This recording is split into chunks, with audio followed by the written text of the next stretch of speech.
how the service leaders that are watching this, how they do you think there's any telltale way of identifying who's going to have, because it's someone like yourself, CO to CEO, somebody that can rise up and transition to the perfect example of it. How do we identify the future Bill Totis?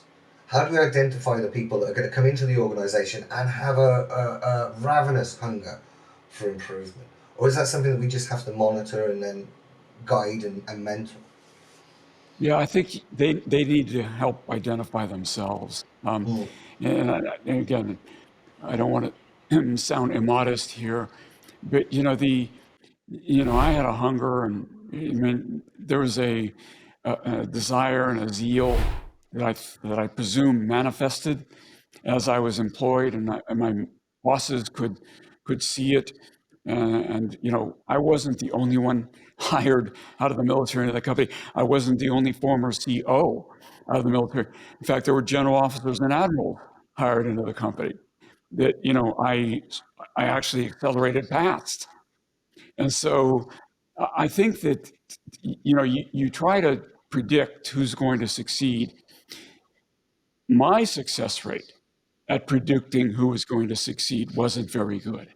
Even when I was in an executive position in industry, and I was taking people out of the military, thinking that this person I think is going to probably have a lot of potential, and then we bring them in, and it turns out they just don't get it.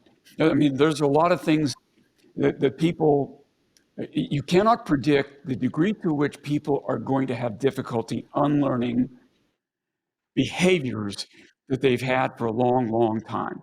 For example, I joke with my active duty friends, leadership is hard, but it's even harder when you're leading people who can actually quit. And on active duty, you never have that problem, right?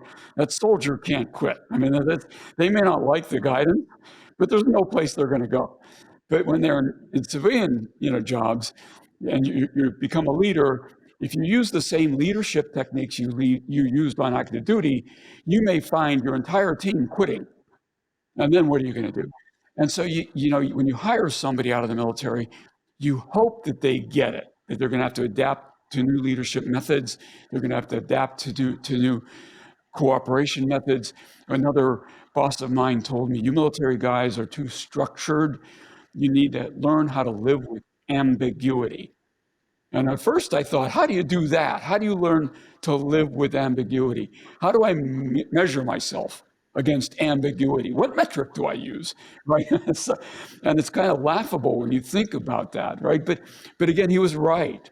I was too structured, and I learned how to not treat the organization chart like a chain of command. That was another error that former military people commonly make, right? They look at the org chart and they think, I need to go through this person and this person and this person.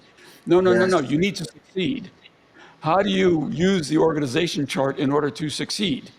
And that's different than the success method that you would use in the military, where you need to get everybody aligned.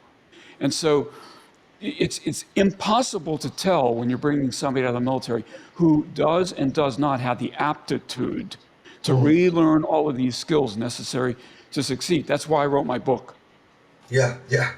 And do you know what? I'm sure there's a whole bunch of the audience that are watching this. Most, our audience here is VPs of service, directors of service, global heads of service. And I'm sure there's a whole bunch of people nodding along as you talk about ambiguity.